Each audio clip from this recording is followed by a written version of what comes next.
You're listening to Soundside. I'm Libby Dankman.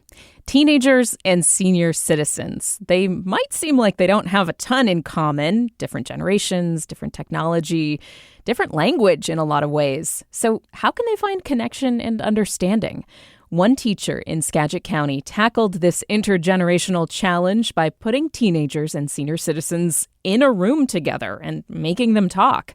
It's a day-long event where people from both groups put on mini presentations for one another. High school student J.C. Evans recently took part. She was there to teach seniors about artificial intelligence.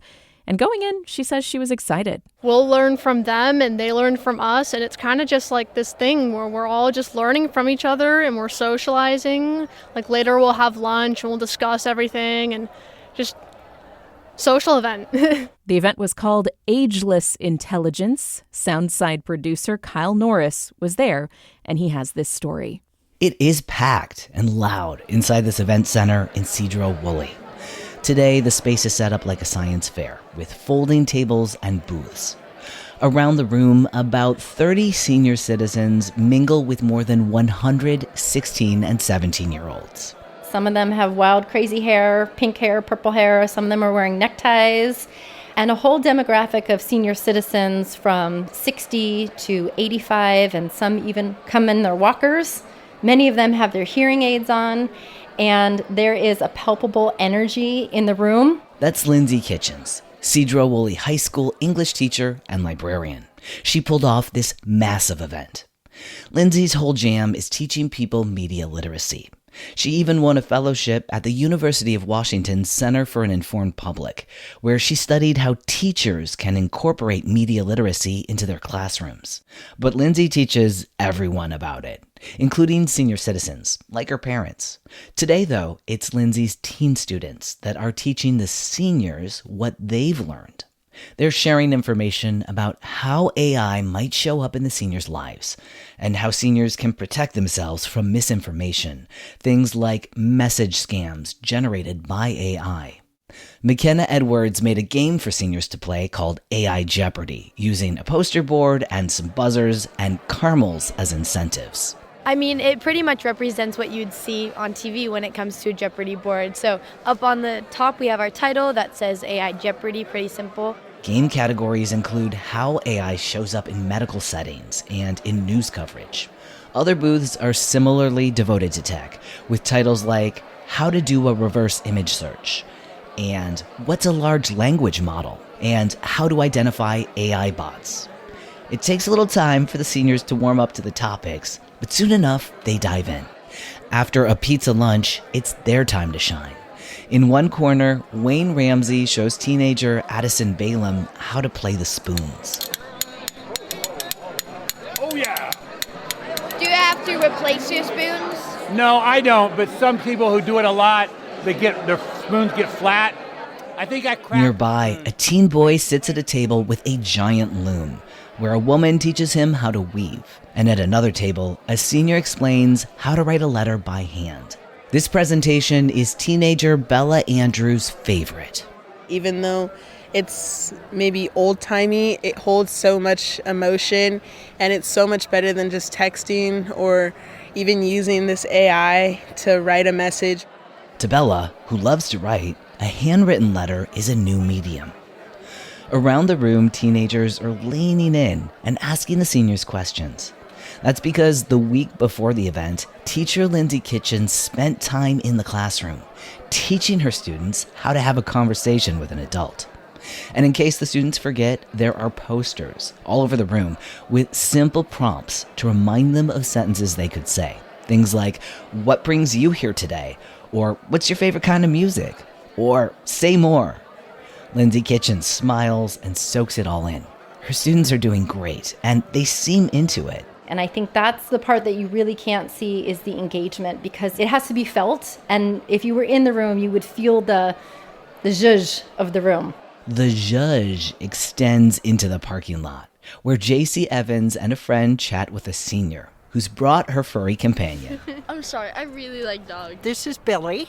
He's about the size of a miniature poodle, but he's much fluffier. Lulu Miller is here to talk about her passion, animal rescue. The teens are here to talk about how AI scrapes information from reliable and unreliable sources. AI inaccuracy. Wait, I know nothing about AI.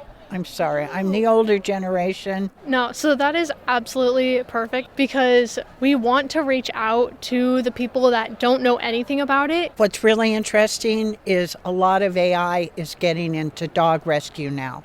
So you look at a video and you think it's real. A dog's being rescued from the freeway, a gutter, and you find out it was AI generated. They're finding common ground and enjoying each other's company. I love it. And if young people can teach me something, I'm all for it. For organizer Linsey Kitchens, making this event happen has taken a lot of work and a lot of convincing. She almost had to cancel because she couldn't get enough seniors to enroll. Linsey says for every senior who said yes, 3 said no. I think the specific fear that the seniors have is that the teenagers aren't interested in them, in whatever the senior has to offer, that the life experience, the skills, the past technology is totally irrelevant to this generation. I didn't know if what I might talk about would be of interest to anybody, for one. And then the other part of it was I didn't know if I could really do it. Richard Jackson sits at a table wearing a dark red pork pie hat. He flips through his self-published memoir and wants to share it with young people, but he was originally unsure about coming. Because Richard says most of the other seniors here are sharing a craft or a skill. His memoir is intense. It's about how addiction devastated his life. Yes, I've been to jail. Yes, I've been addicted to crack cocaine. And that comes after being a successful attorney for 20 years. You know, I lost my family, I lived in a car, and I recovered. His message to the teens is get help when you need it, find a mentor, and take control of your life. The teens are receptive. Several students told me they had a family member go through something similar, or that they personally experienced some of the things Richard mentioned. As for Richard, he's glad he came. Oh man, they've been wonderful. Yeah, I saw a different side of the teenagers. What side was that? Polite, caring, interested in each other, you know, talking to older people, you know. We're not just the old fogies that don't know anything. You know, it was a pleasure. That intergenerational connection is the special sauce, according to teacher Linsey Kitchens. I think an event like this is so good because it's everything we are moving away from. We're moving away from intergenerational community. We're moving away from in-person everything. We're moving away from a time and a space where elders pass down their skill and tradition. We're moving away from young people learning outside of a classroom setting. She says this event captures all of that. Plus, everyone got a chance to teach something and learn something. That way, Linsey says, people of all ages can feel valued.